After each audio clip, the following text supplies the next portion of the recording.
Good morning. Thank you for being here. We are very excited that you're with us today. If you don't mind dropping in the chat, say hello and who you are and where you're joining us from.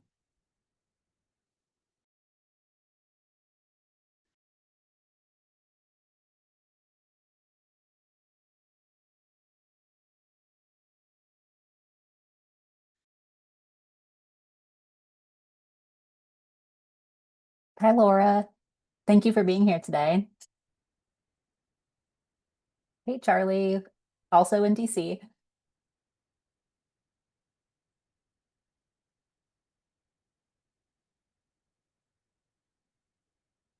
Veronica, welcome from Houston, former Texan here. I guess you're always a Texan. Hi, Liz. Oh, this is great. Azafarine, Megan, Paul, welcome so much. Thank you for being here. We're going to give people a moment to jump on, but I want to go ahead and get started because we have only an hour together today and we have a lot to cover. Um, just as we wait, we are going to be using Canva for some hands-on demonstrations later. If I'm hopeful that we can get to them. So if you want to go ahead and take a minute now to log into your Canva account and open that up, it'd be great. So nice to see people from joining from all over. My goodness. Well, on behalf of the National Press Club Journalism Institute, it's my pleasure to welcome you to this Design Fundamentals workshop, which is geared toward people who are new to design, maybe working independently and needing to develop some new skills, or for newsrooms with limited resources. My name is Beth Francesco. I'm the executive director of the National Press Club Journalism Institute, and I haven't been a day-to-day designer by title in years. But thinking visually is part of everyone's job now. As you can see, I'm definitely not an artist, but I try. I got my start as a copy editor and designer in a local newsroom in South Texas, then moved further into editing, then management, and then running a large student newsroom. I got to teach and grow future news people. But I've done copywriting and graphics work for different size publications, local and national, for a variety of different nonprofits, including the one I work for. I am our main graphic designer. It's one of the hats that I have, but I haven't had design in my title since 2005. And I share that because like you probably are not primarily a graphic designer, but you are interested in figuring out how you can visually tell stories that are going to have impact for your communities or the audiences that you're serving. So today, I'm going to be sharing some of the tools and methods that have helped me along, especially as kind of a entry-level graphic designer. There is a lot available out there in terms of training on this, but we're going to be talking about a few tools that can be helpful and my goal for you is to leave feeling a little bit more confident in your visual work and to have some skills that you can use and tools within Canva that can really elevate your storytelling. Our goal for the workshop today, we have a few. Oh, sorry, this is about the Institute. I'll come back to that later. Our house rules for today's workshop are to focus on having some fun. Design is a creative endeavor, and if you can open your mind to it, it's a lot of fun. Trial and error is the name of the game, and it can feel for perfectionists, it can feel a little challenging to try and something not work out. But we want to have fun while we're doing this work. Uh, a goal of today is to participate. Thank you for cutting everything off for a little bit and committing to learning. We are going to have some prompts in the chat, and then of course, if you have Canva open to do some hands-on design work, try to let go of being right or wrong. Design is never perfect. It's really just finished, much like our stories that we write and work on. So we'll do some exercises I hope you'll play along with in the chat area. And then one way to really kickstart confidence is to agree that your first few designs are not going to be great. So we're going to practice, have fun with it, and what I like to call failing forward. I really have adopted this mantra when it comes to design work and other work that we have to try things in order to know how to do them better. So we're going to dive in today with that mindset, if we can all agree to that. I have a few other things to note. The National Press Club Journalism Institute has partnered with Canva, so we are going to be focusing on that tool and integrating some of those tips today. Uh, Canva is a high-powered visual suite of visual tools with the mission of making design accessible for all. We're going to reference it and we'll do a little demo later today. If you have joined us because you are participating in Camp Canva this month, will you give me a little exclamation point in the chat?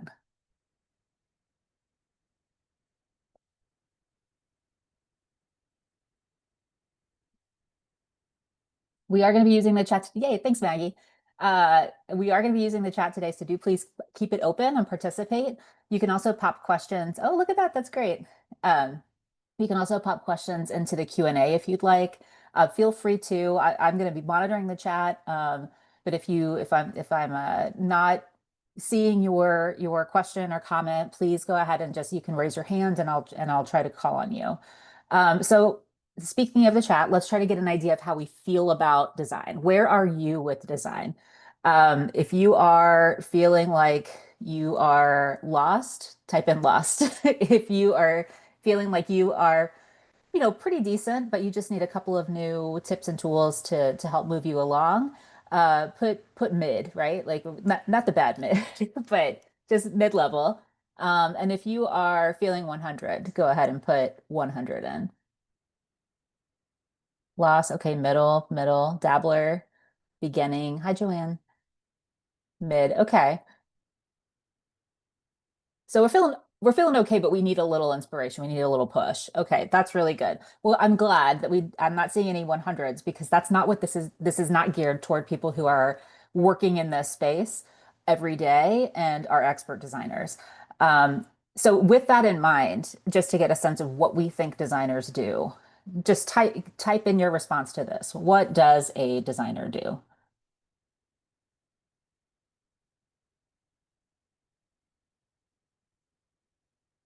Visualize ideas. Great, Liz. Create stories with visual, make things look good. Communicate information in a visual way, translate words into images. Excellent. All of these things. They do all of that. They are there to help make sense of information. A lot of people tend to and have thought that they just make things pretty, and that's not the case. Uh, Designers are connectors, they're advocates for the readers, they ask questions, they challenge the way you might think about something, and they ultimately are trying to make things easy for the reader. So I want you to think about your current role, whatever that might be, and how much of that those goals overlap, making sense of information, being an advocate for your user, uh, asking questions, challenging thinking. You already have a lot more of these skills than you may think. And we're going to practice those in visual ways to kind of think about how to bring your ideas into the visual scope today. So let's go ahead and dive in. I want to be mindful of the time. If you see me darting my eyes, it's because I have a second screen so I can follow along. Okay, so let's start with the concept that content dictates design.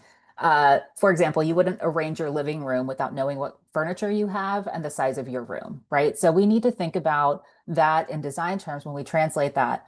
A lot of people think about design, again, as making something pretty, and that's great, but you have to have the foundation. So what is the content that you have and where is it going to live? Your furniture, size of the room, right?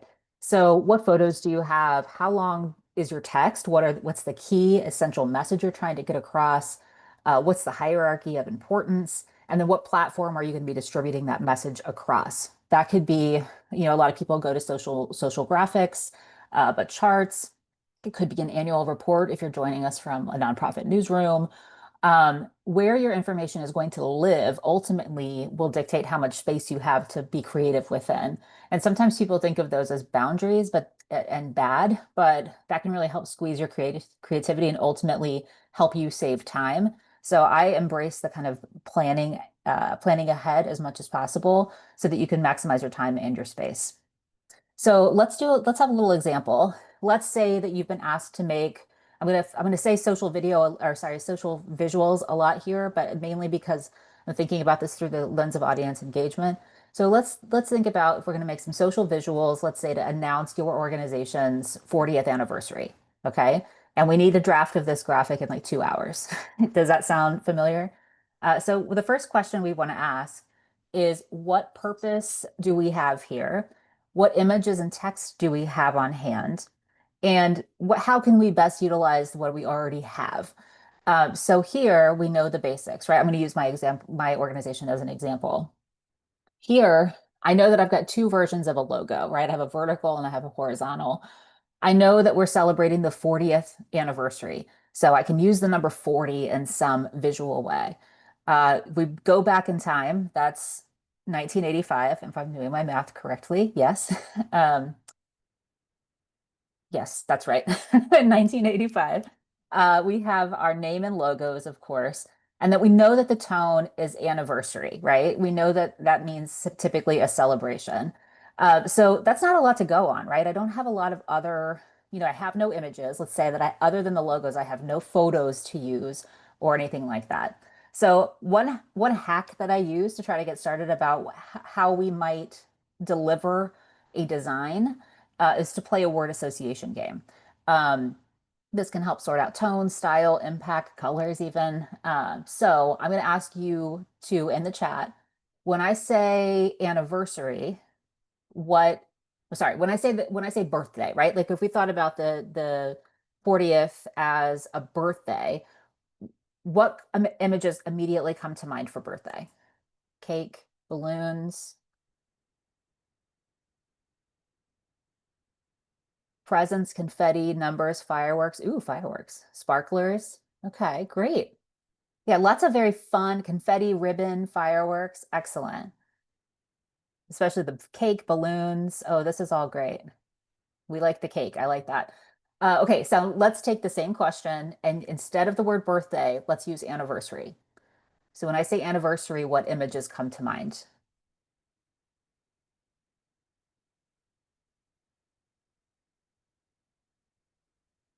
Champagne glasses. That's good. Candles, more balloons. Yep. That's true. It does depend on which anniversary.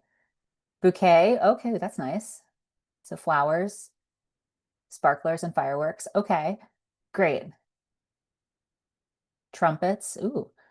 Okay, so let's keep this going with one more. What about party? What images come to mind for party?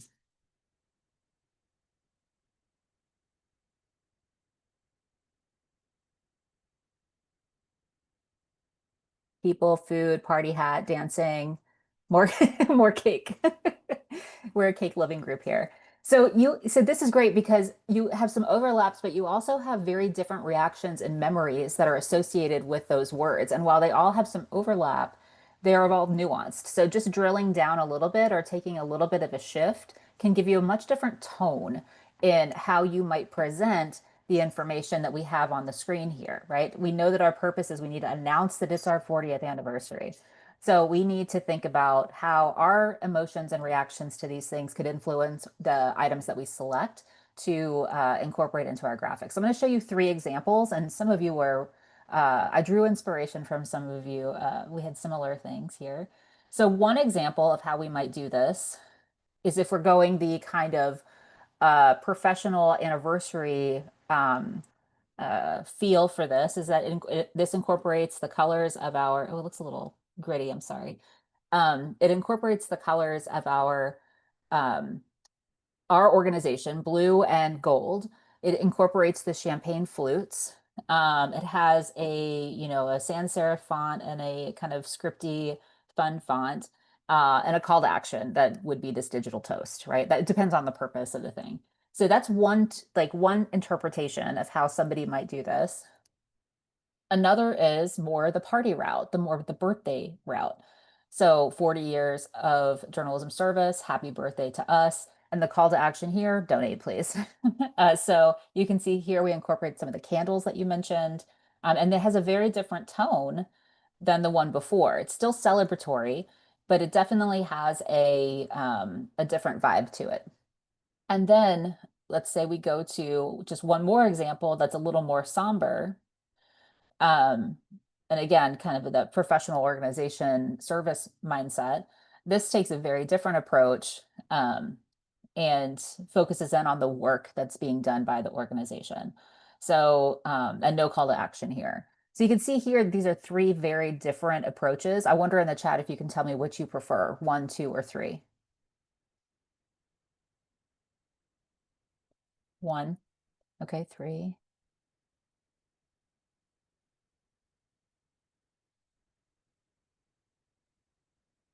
So it's landing differently with everyone, right? And I think it really depends too on some of the memories that are evoked, your immediate reaction to the things, but ultimately it comes down to purpose.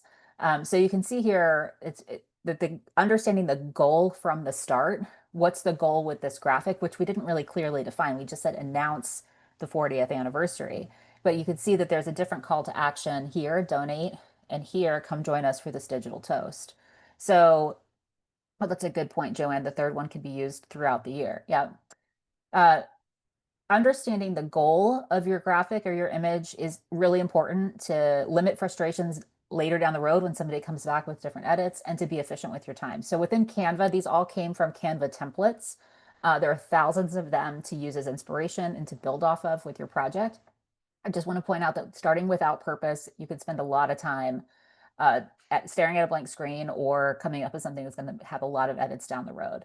So starting with the end in mind can help you refine your message and the visuals. Illustrations, photos, and colors will guide the piece that you're working on. So when you're defining your message, always start with what are you trying to say?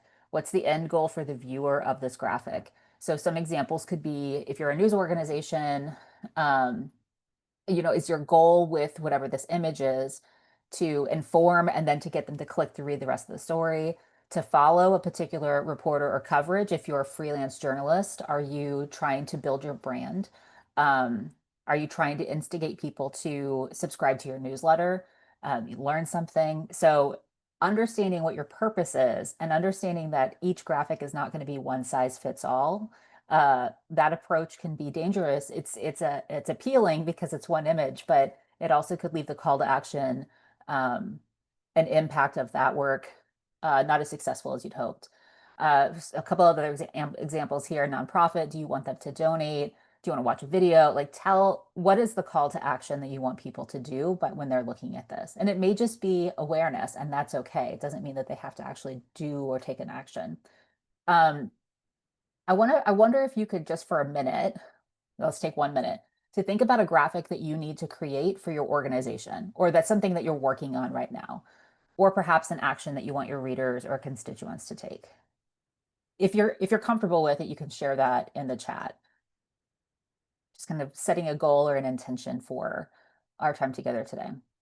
What do you need?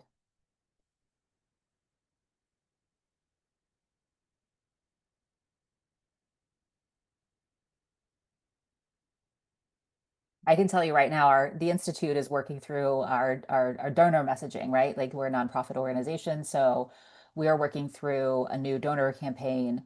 And that's going to be the key thing, is hitting some marks or metrics for that. Click and read an article. Ooh, a graphic for a future awards ceremony. That sounds fun. Social media campaign to increase awareness of a crisis call line. That's very important. Oh, this is great. So whether or not you shared something, I'm sure there's something in your mind that you want to work on or you could use as we're practicing a little later today. Once you know your end result, what you're trying to achieve, you can start to think about the message itself. In any kind of image, words matter, and the fewer, the better. So a couple of things to keep in mind. I'm going to show you an example of a social image that I come back to from our friends at the Reporters Committee for Freedom of the Press. Their call to action here is to contact their RCFP hotline for different. This was in election 2020. There's a couple of different pieces here to be aware of. There's only one graphic here, right? That is the middle piece that's kind of in the square with a rounded edge. There's share text where you can get a little bit more detailed. I may be going too basic here, but I'm trying to make the point that you don't have to put everything into your graphic when you're sharing it across different platforms. There's a kicker and a tagline. There's a clear hierarchy. Your eyes immediately go to Election Day Legal Hotline, right? The largest text. And then the next thing that you probably go to, Attorneys on Call, because it's the next largest text. And then you swoop back around and you get the detailed information. So this is a good example of a simple but effective graphic when paired with share text, really completes the message and the call to action. There's another example of something that the Dallas Weekly did, their Best of Black Dallas. celebration. This was a social card. Again, you see the kicker and tagline. There's a clear hierarchy. You immediately go to 70 years, join the celebration as the call to action. You see this very simple graphic, and they use the Dallas Weekly as their background. There's just a lot of information here, so that hierarchy is very important. And then here, again, this is an example from some time ago, but I really like it because this includes the kicker and a tagline, as well as a clear hierarchy within the photo that was taken. So it becomes a graphic. So you can see here, Sam Sanders, host of It's Been a Minute with NPR, Ask Me Anything, and then it's got the date and the time, and it's all handwritten. So it's like it got a different kind of authenticity to it. So this is just an example or a couple of examples of how you can use the different items. I agree with you that the font and less text, and I'm so glad that you pointed out that less is more and color matters. So we're going to get to that here in a minute. Um, the key here is just remember that you're not going to fit everything you need into one tiny graphic. So remember to use your share text and the other atmospheres. So it's really important. The other aspects of it, so that's important. So we're going to do an exercise where you are the designer. Congratulations, you are officially a designer. We're going to do a little exercise thinking about what we just heard about purpose and keeping it simple. Which of these quotes, I'll give you a moment to read them. Which of these quotes would be best for a visual or a graphic of some kind?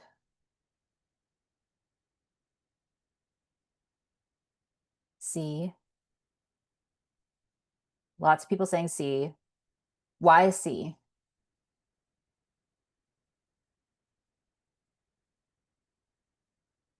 Okay, Paul, I agree. B needs it most. Quick and to the point, direct, pithy. I mean, it just gets right to it, right? Excellent. Um, Anybody else want to respond? Not a lot of love for A. So the truth is that all of these could work as a visual or quote card, but it depends on the purpose. It depends on what you're trying to achieve. So if the purpose is to educate or maybe to link back to something that had already taken place, this quote, the first one, quote A, was actually a quote from one of the programs that we did on writing memoir, and it summed up the lesson, the entire program pretty well, and was pretty easy to share digitally. So we added this into the newsletter with a recap, or sharing it on social media meant that we could link to the video recording and just keep the visual nice and clear and intriguing. So the share text is where we would link to the video. So again, it's not the most appealing without understanding the purpose or what we would be trying to do, right? Now, some of you said B. So here we took that quote, and what the purpose of that quote was to provide advice for people who were attending, getting ready to attend a conference. So in thinking about the purpose and keeping this easy and efficient for the end user, the designer created a visual checklist rather than just quote the person directly, because this would have been this we all got lost on, right? That if we go here, we can see that the designer was able to make this more easily digestible for the end user. And then, of course, if the purpose is to highlight a dramatic quote from a well-known source, we've got this version of quote C, which again, very sharp. It's my favorite too.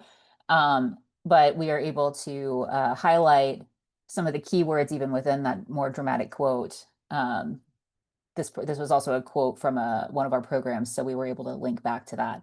So just thinking about all of this is the key is to any good design before you get your hands in Canva or you're doing anything to get started with your work. It's to know what you have, know your purpose, and that will help to start narrow your design and eliminate some of the boundaries that can cause design block. So what is, knowing the goal, what does the end user need to know? Where's the piece going to be used? And is this the only way I have to convey that message? Um, wanted to show you some of the templates that exist within Canva. I just have some screenshots of those. Um, the lists, how to process, steps, FAQs, glossaries, pros and cons, all very helpful. And there are lots of different templates within Canva. Couple of others here. If you're thinking about, like I do, have to report to a board that looks at metrics, you might think about how internally you might use some of the infographics on a progress report. Just a kind of what's next, contact information, your internal processes, all of these can be really helpful to put into a kind of infographic form. You can use charts, different who's who. You could do event type things. You can do quizzes, lots of different, different charts that you can plug into graphs, all these different things about steps and who's who, that kind of thing. Um, by the numbers. Go back to this for a minute. So I did want to share with you a little bit of a cheat sheet to help as you're reporting or as you're working on your different items. I don't know if that came across the way that it needed to. Can somebody give me a thumbs up if you can open that?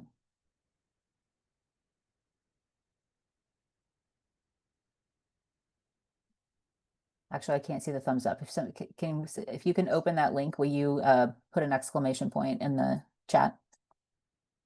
Can't. Okay. Let me do something different. It will not open.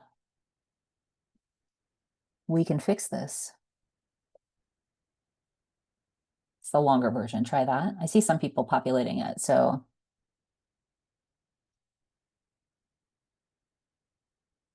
okay, so I see some folks in it.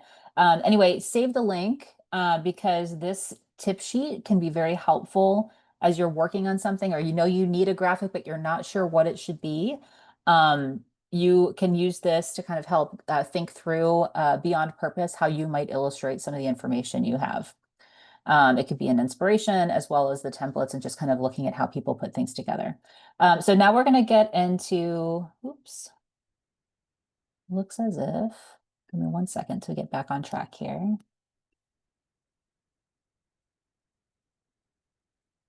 Bear with me. I appreciate your patience. This light is really bright.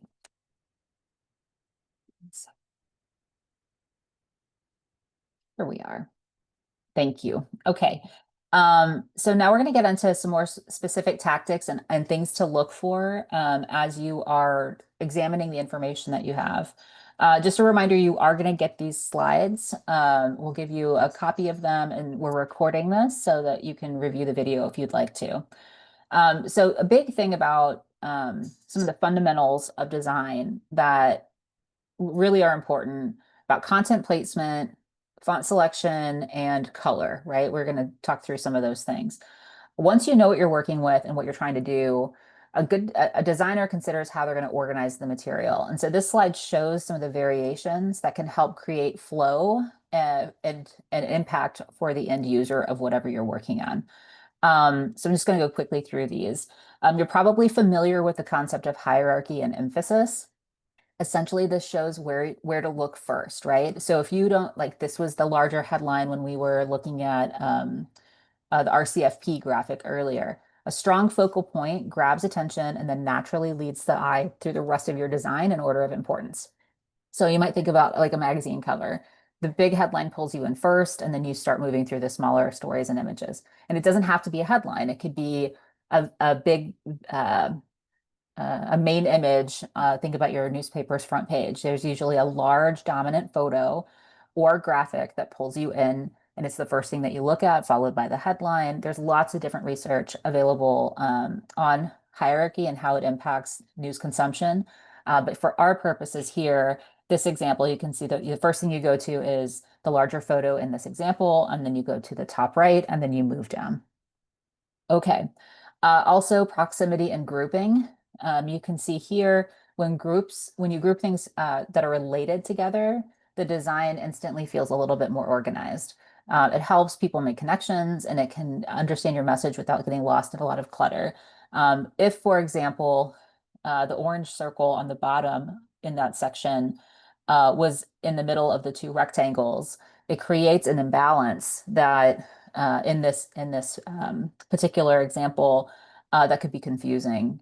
Here we've got proximity and grouping to help us with that. So on a flyer, for example, you want to keep the event date, time, and location close together so that readers instantly know that they belong together. And then in alignment, it helps keep everything looking neat, intentional, and easy to follow. It's like kind of an invisible glue. It's not something that your users will notice unless alignment is off, right? So if um, he, something is not aligned, it can make it feel a little less professional.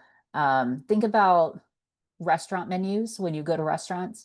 Um, when text lines up cleanly in columns, it feels polished, but it's also a lot easier to read. Think about those menus that first off are maybe 20 pages, they feel like a book. And on top of that, you've got images and text that overlap. Can get a lot of, it creates confusion. Here you can see that the alignment example creates boundaries for that rectangle for the example itself. Contrast makes things pop. Probably familiar with this concept. Using differences in color, size, shape, type, it all helps draw attention and improve readability. Negative space is what we're at this bottom left example, is the breathing room in your design. You know, creating space around things. You don't want to crowd your design because it can create confusion and it can impact the hierarchy that we're talking about. A lot of these overlap. Um, I think of an Apple ad, like an ad for Apple products. You see the Apple logo squarely, and there's nothing around it, right? It's lots of open space. So your eyes land right on the product. So different ways that you might use this in journalism, in your journalistic work could be really when you have a central theme you really want to focus on. What's the clear crystal image that you want to have people focus on immediately when they look at your product? Repetition and similarity are also very good tools. This is where when you repeat visual elements, it can tie things together, create a sense of consistency. And notice too that with repetition, you can create a dominant image by grouping, imagine these were six little photos that you had that really were not uh, like the best representation of your story to be the dominant image. But if they all convey an important aspect of it and you group them, then suddenly you do have a dominant image. And then we have balance, which just feels right when the visual weight is evenly distributed. The layout doesn't, it really helps to emphasize where the reader should or user should land.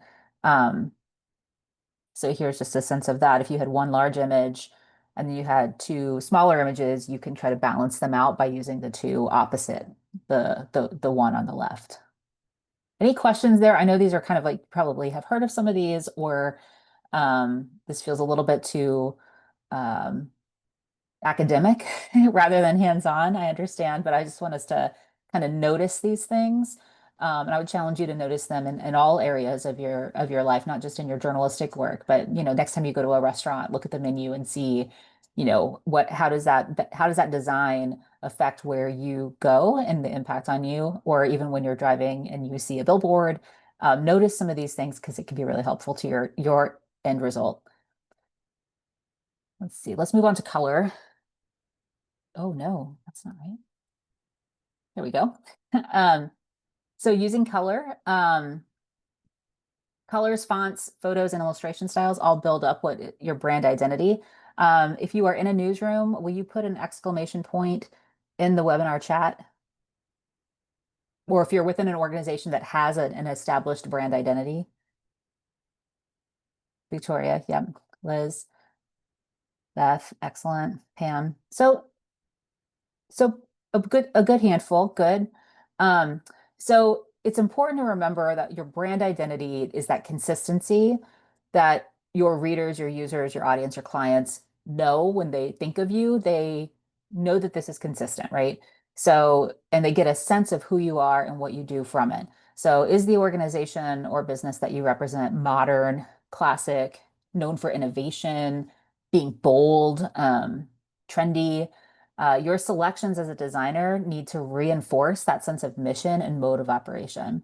That's the purpose, right? Design has purpose. So let's try something just related to color. In the chat, I'm going to say a word. We're going to do word association again.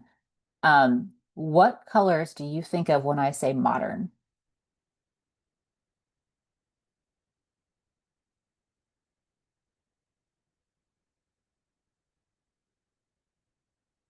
Metallics, silver, gray, black, white. Yep. Some blue. Okay. Teal, silver, and black.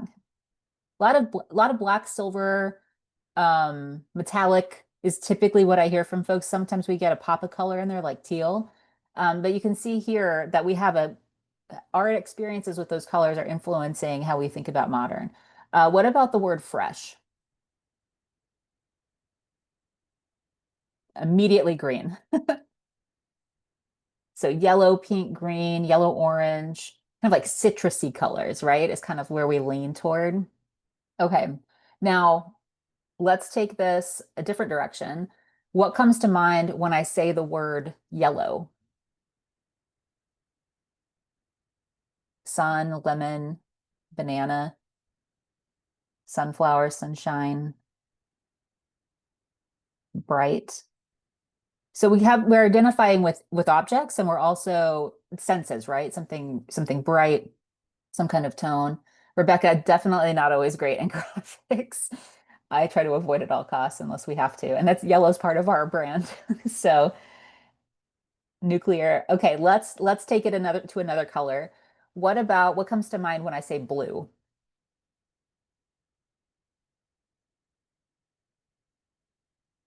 Sky, serene, calming, water, Democrat partisan. Okay, that's interesting.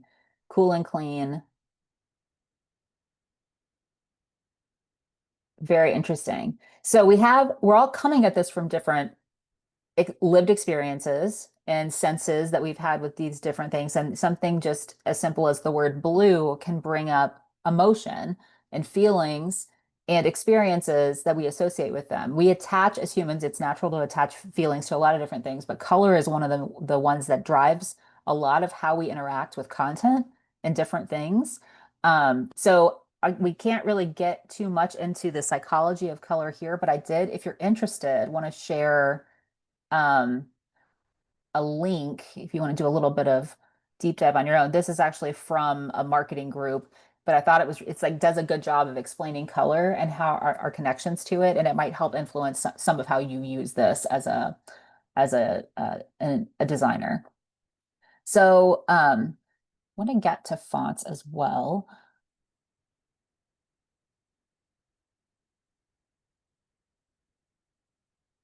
So this is coming back to how this was viewed. I think this was on Twitter.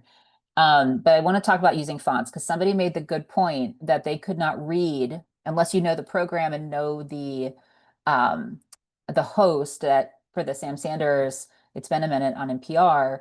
Um, and again, this is an older image, but unless you knew him and like could identify him as the dominant image in that graphic, then that handwriting can be a little bit tricky to read, right? And so this is where the handwriting may be legible to some, but not to others. It may be an identifiable dominant image to some and not to others. So it's important to recognize again the purpose. Probably the people who would want to go to and ask me anything are people who are followers and listeners of that particular program. So they were queuing to a specific audience. But on fonts, the thing that matters most is if a person can't read your text, you're not going to have the impact that you want.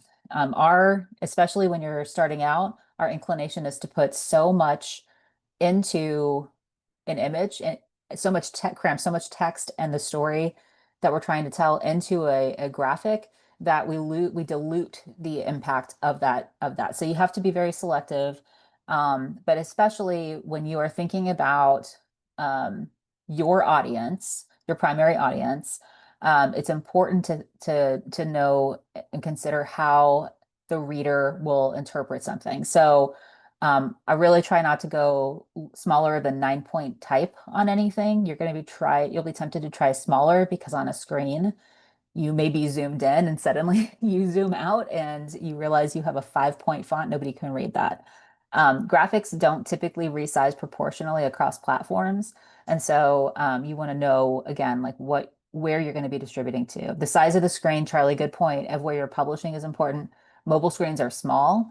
Um, I never thought that we would, for example, in our newsletter, use a 16 or 18 point font as a main uh, typeface size, but we do because most of our readers are on mobile and we want it to be skimmable and usable for people. So think through the end use again. Um, the other thing to think about is that you are not the primary audience for your graphics. So can other people read this without squinting? It's really important to think about to kind of step outside of yourself when you're designing and make sure you're thinking about the end user. If you do reverse type, and this is where in this example, you can see in the left, sorry, in the right bottom, you've got the light blue background, and then you have the blue type on top of it. This is very difficult to read. And no offense to the group that did this, but this is the example of reverse type where if you were going to do this, I would make this much larger, the font much larger, and especially for the bullet pointed items and probably bold. So you need to offset the colors a little bit more in order to make it legible. But the big thing is if your publication or organization has a style guide or brand identity guide, get familiar with it, ask for it. Most news organizations, creative agencies, professional organizations have a style guide. And if you don't, you have this awesome opportunity to help create it. It outlines colors, fonts, and other things that are all exist to create consistency. And if you're a freelancer and you're interested in this, when you're pitching a story that you want to create a graphic to go along with, ask for the style guide on the front end. It shows that you're aware and want to pay attention to producing something that's usable for them. Um, and then let's see, you've already mentioned mobile readiness, so that's good. Let's move on to, oh, I wanted to show you an example of this. So if you don't have a style guide, or if you have the leeway to stray away from it just a bit, um, try to stick to one serif and one sans serif family within a graphic and work within those. You can use bold and italics and different weights of it to create looks and appeal, but like just look at this quote card. Um, it's a mess, right? Like this says, how many fonts and variations of fonts do you see in here? It's just too many, right? Like there's just too many. You've got the little scripty, you've got bold, you've got italics. It's just too many. So there are four font families. They vary in color, italics, bold, and size. Um, it's just it's too difficult, so nothing stands out as special. So Charlie, good eye there. Okay, so there are many tools. We covered font color, design fundamentals, and a little bit of the word association practice. Yep, good point, Rebecca. Lack of contrast on the first word, you lose the reader right away. That's that reverse type. It just doesn't work. If it were bold and white and a little bit larger, or maybe the yellow, I don't know, but at any rate, we need less is more here on what we're trying to accomplish. Um, so getting back to Canva, I want to just point out that there are lots of tools to help you with all of these design considerations. We've talked a lot about consistency and the importance of that. Canva offers a brand kit option, which you can see here on the right. This is our brand kit. Um, they You can store your color palette. You can see here our color palette is blue and gold with variations of it with a pop of green for our highlight color. You can see our font selections, or the start of it at least, at the bottom left, where we have our heading, our subheading, our body font. So and then kind of our core images, our logos, our brand templates for quote cards and different things that we use frequently so that we can be consistent with whatever we're putting out. If anybody on my team is putting something out, they can just grab those and go. Now, that's a pro account feature. But before we had a pro account, I just used a doc. And you can see here, I have on the mid in the middle, have just put together our brand kit, same color palette, different fonts that we use, what we're allowed to use and not, in terms of our logo. So if you don't have a pro account, I'm not trying to pitch one, just want to let you know there's other ways to stay organized and share your brand kit. The neat thing about the pro one is that when I want to apply our colors to a template that I find, I can easily do that. And I'll show you an example of that in a minute. And then the other piece of this that I just want to point out is related to templates. Everything that I have used today, including the presentation itself, was done in Canva. And I'm actually presenting in Canva now. And this was a template that I modified to colors I wanted, using the images that I wanted, and the different things that I wanted to tailor to what we were trying to accomplish. So I'd like to spend a little bit of time actually in Canva.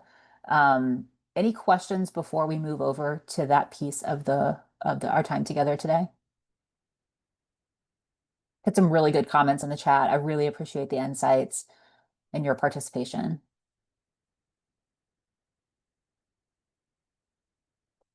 Anything top of mind? Okay.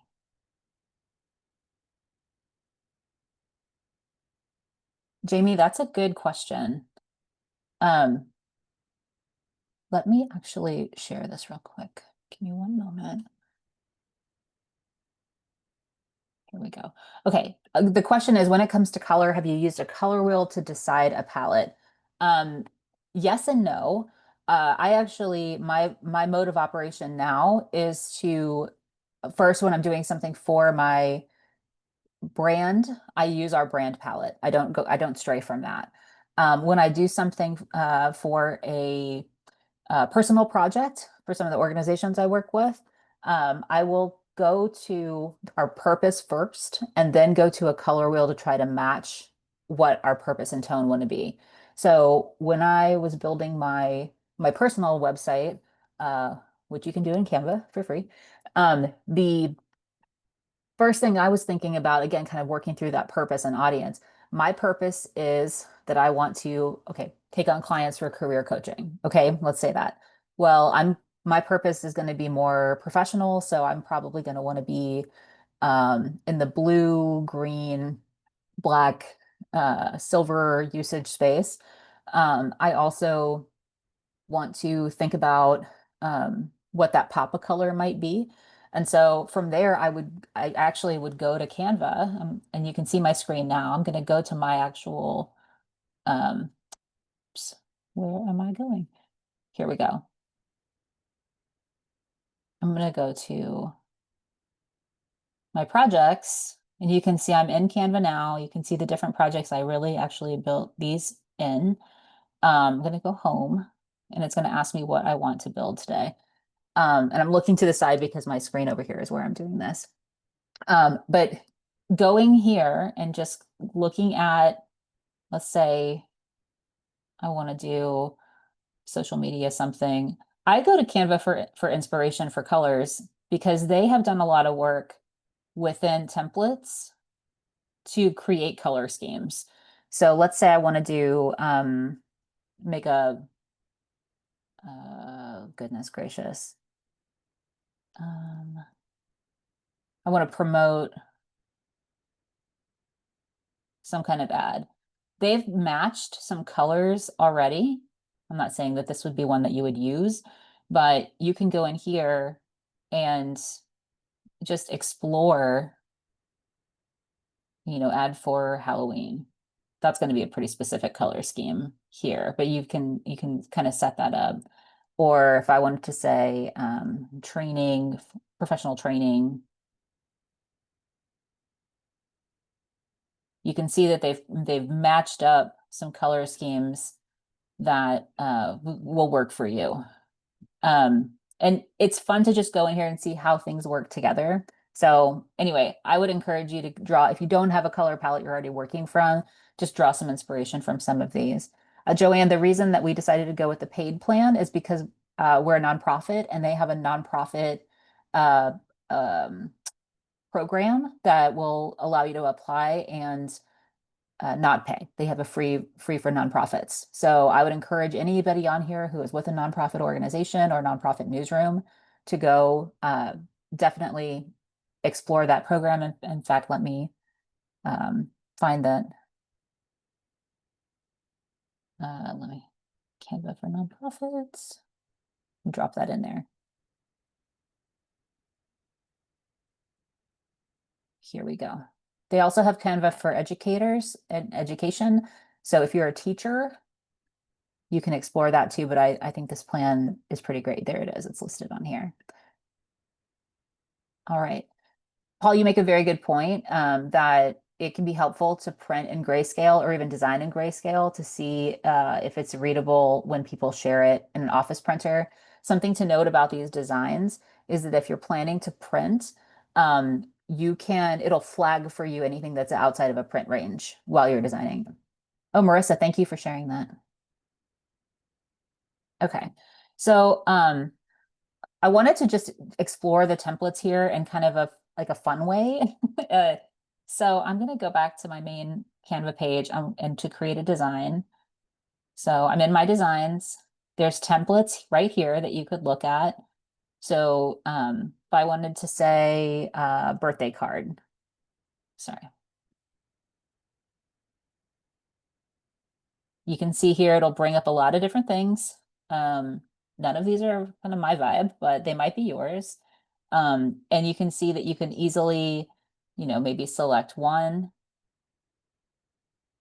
I want to when you find one that you want to do, you just select it and customize the template. I'm using a birthday card because it's just kind of an easy thing to do here that we all have birthdays. I guess you can see here that if you decided you wanted to print something, you could they offer printing services. So you could decide that you want to do a matte finish, gloss, you can just there's lots of different options here. We actually designed National Press Club Journalism Institute stickers and had Canva print them. We did our business cards and had Canva print them. We're real advocates for this particular organization. So here, let's think back to our one of our original exercises and looking at, if we were going to celebrate an anniversary. Some of the immediate things you said for anniversary were black and gold, balloons, kind of a fun celebratory feel. Well, this delivers that. But let's say we wanted to um, make this a little, it's not it's not an anniversary card, it's a birthday card. So what are some ways that you could see that we might be able to modify this to some kind of anniversary card?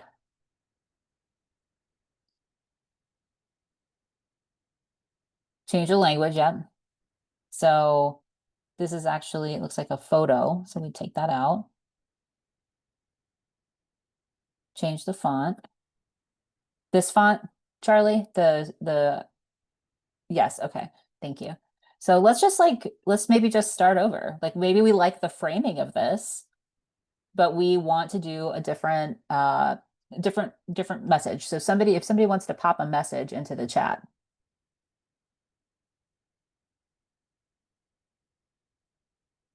So you can see here while somebody's working on that I want to add a text box. So I just go over to text, add a text box, and if you have the brand kit, it automatically populates with your particular font. So I'm going to add a text box, and it's just going to give us a blank type of font. When I want to change the font, I can come here and it's going to give you lots of different options, so many different options. Let's say we want to do um, a script font or cursive. Let's just say. You can see there's lots of different options here that you can choose from. But I think Charlie's point was that they can be hard to read, right? So maybe we don't want to do cursive after all. Maybe we want to do something that is just a nice, simple text here. We know that we need some hierarchy. We have a dominant image with the balloons. If we like the balloons, we can keep them. If we like the champagne glasses from earlier, we can go to elements. We can search. Oh no, I'm going to misspell it. Okay, here we go. We can search champagne and you can see there are photos, there are graphics, there are videos of champagne glasses. Let's say we wanted to do a video. We could pop it in, but that actually doesn't work, right? This is part of that experimentation. We want to try things and say, oh, well, I don't know how that would actually fit in. So let's delete that. Um, well, let's say we wanted to go with champagne glasses and we wanted to have I don't know, I'm just picking one now. You can see that this image, this is showing that this is in the danger zone. If I put it there, it may not get printed. This image is not showing up to us because it's actually a black image, right? So we can just go up here and change the color to white. We can change it to gold if we wanted to.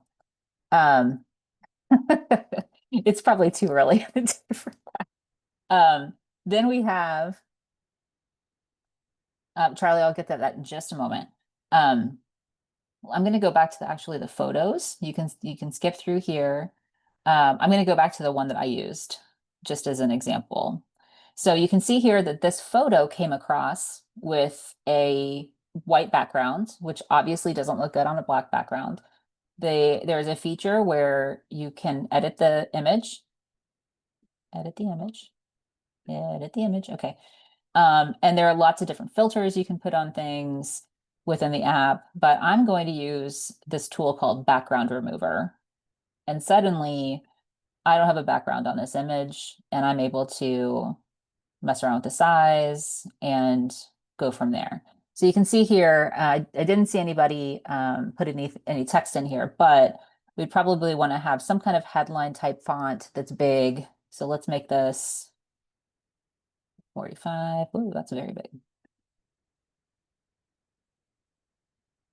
We can bold it. Again, this is just dummy text to make the point. And then we would not want to repeat that all through if we wanted to like maybe use this as an invitation or something. Come on. Doing a live demo is a little tricky, y'all. There we go. We probably would want to make this at least half the size of, so let's make this 22. Probably not make it bold anymore. Let's say we have a little bit more text. Ooh.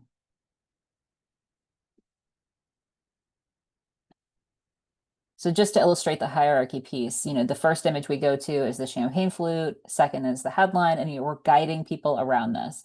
But I hope the other point that I'm trying to make with this is like, this is a template that we can change and modify very easily just by experimenting a little bit. I actually have decided I don't like the champagne flutes at all on this background, right? So I might change the background, or maybe I want to change this particular image is not a full image. It's just half. It's one that has been duplicated here and here. So there's lots of different elements that you can choose from and search. There are lots of different design templates you can search, and lots of different text options for you to use. So to get to Charlie's question about changing the shape of this, yes, you absolutely can. You have the option, this is a pro feature, but I'll show you the non-pro feature. You can resize any image. So let's say I wanted to make this a Facebook post. I wanted to make it a LinkedIn post, an Instagram. You can browse by social media. You can browse by, if you wanted to turn this into a presentation, you could do that. And you just hit copy and resize. So it's going to resize to all of those changes. You also can do a custom. So if you had a very specific size that you wanted to achieve, then you can type in exactly like like 4 by 5 inches or 1 by 1, easy to do. Let's see. I'm watching the time. It's noon. I'm happy to stay around and keep showing some of these features, but I know that you probably have a busy day. So if you need to hop, that's totally fine. We will follow up with an email with a recording with the slides, and with a survey asking how you think we did with this. So if you have to go, I hope that we catch you in another session soon. Um, Thanks, Veronica. So you can see here that this resized to a Facebook post, and we just have to do some slight adjustments, but it keeps us from having to copy and paste everything. Now, Charlie, if you don't want to do the pro feature, that's fine. Um, what you can do is um, when you go to create a new design, let's get to the, hold on, let's get to the homepage. Here, when you go to create a new design in the top left corner, you can say exactly what you'd like to do. So if you want to do a 1 by 1 logo, this will give you a square logo that you can choose from. If you want to do a custom size, this is how it would look.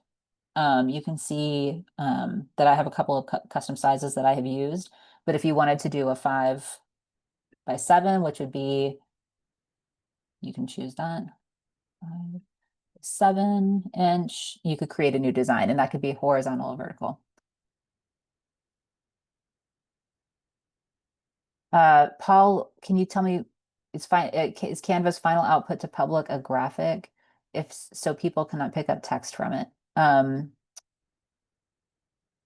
Yes. So it will be in this case, if we were to do this, like if we were to share this, you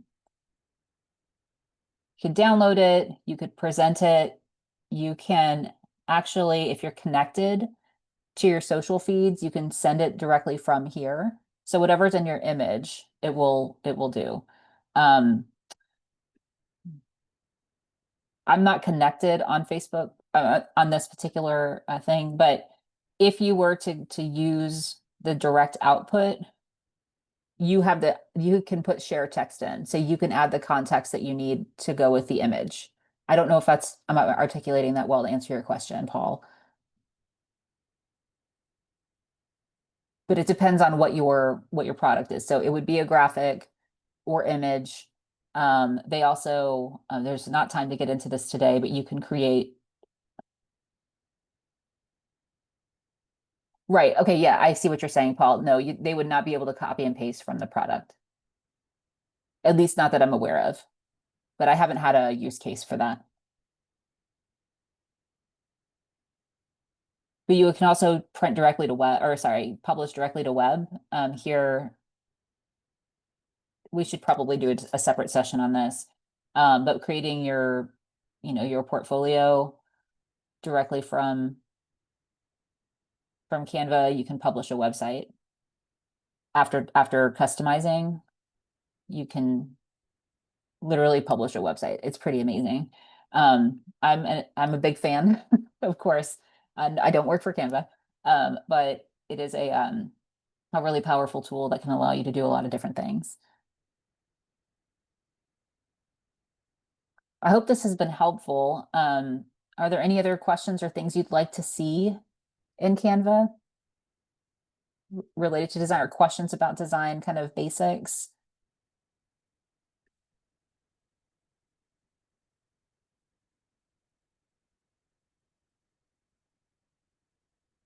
Okay. I'm going to stop sharing and do our wrap. Um, I would just say that there was a little bit of hands-on.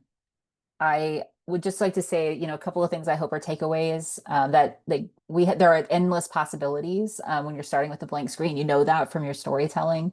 And with the possibilities that exist in templates and other things, it's going to be really overwhelming and can stall creative thinking. So I'm a big fan, big fan, big fan of defining your purpose and tone straight away, especially if you're working in a group and you're trying to execute somebody else's vision. It'll save you time and a lot of edits down the road. Play word association games by yourself or with your team to kind of trigger some different visuals and different ways of thinking about a particular topic that you are trying to cover. Especially when you're on a deadline, it can be hard to come up with new ideas. Borrowing where appropriate and tweaking is okay, especially with templates like those we saw. Fail forward, try things, give yourself time to try things and for them to not work out. Trial and error is at the root of innovation and creativity, and it's just really important that we spend some time exploring the different tools that we have available, including Canva. There are other tools at your disposal. No matter what you do, try to get familiar and really good with, if, say, comfortable with one or two, and it can be really helpful in moving you along in your kind of visual journey. I will say, let's see here. Yes, we will continue to have training on design and information, especially information design. If you have not already signed up for our daily Camp Canva emails, they include tips and tools, and we are spotlighting this week creating charts and graphics using Canva Sheets and its Magic Insights program. So I would encourage you, if you haven't already signed up for Camp Canva, let me actually pull that if you're interested.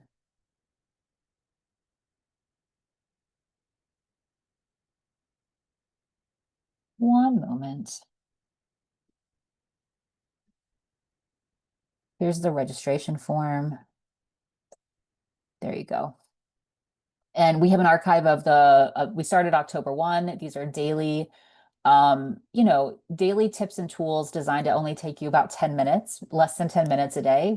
There's a lot that you can cover in Canva. There's no way we could do it in a month, let alone an hour.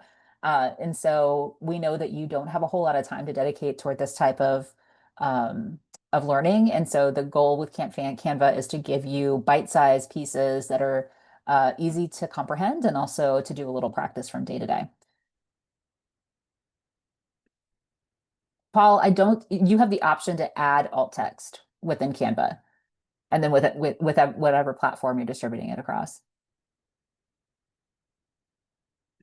Okay, so I'm gonna close off. You're welcome to stay in touch with me. I'm gonna drop my email in the chat. Go. Please reach out. We're also do a lot of different types of training on writing, editing. Design is something I get really excited about, so I'm glad to get to share that excitement with you. I know you have a lot of options for how you spend your time, so it's really special that you spend it with us today. And we're glad that you're connected with the Journalism Institute. I will be sending an email a little later after I process this video, and yeah, that will include a link to the video, a link to a survey so you can let us know how we did, and especially other topics that you're interested in learning about, whether it's design or otherwise. And then, of course, the deck. So I wish you a great Friday. I hope that you enjoy the weekend and that you get inspired a little bit.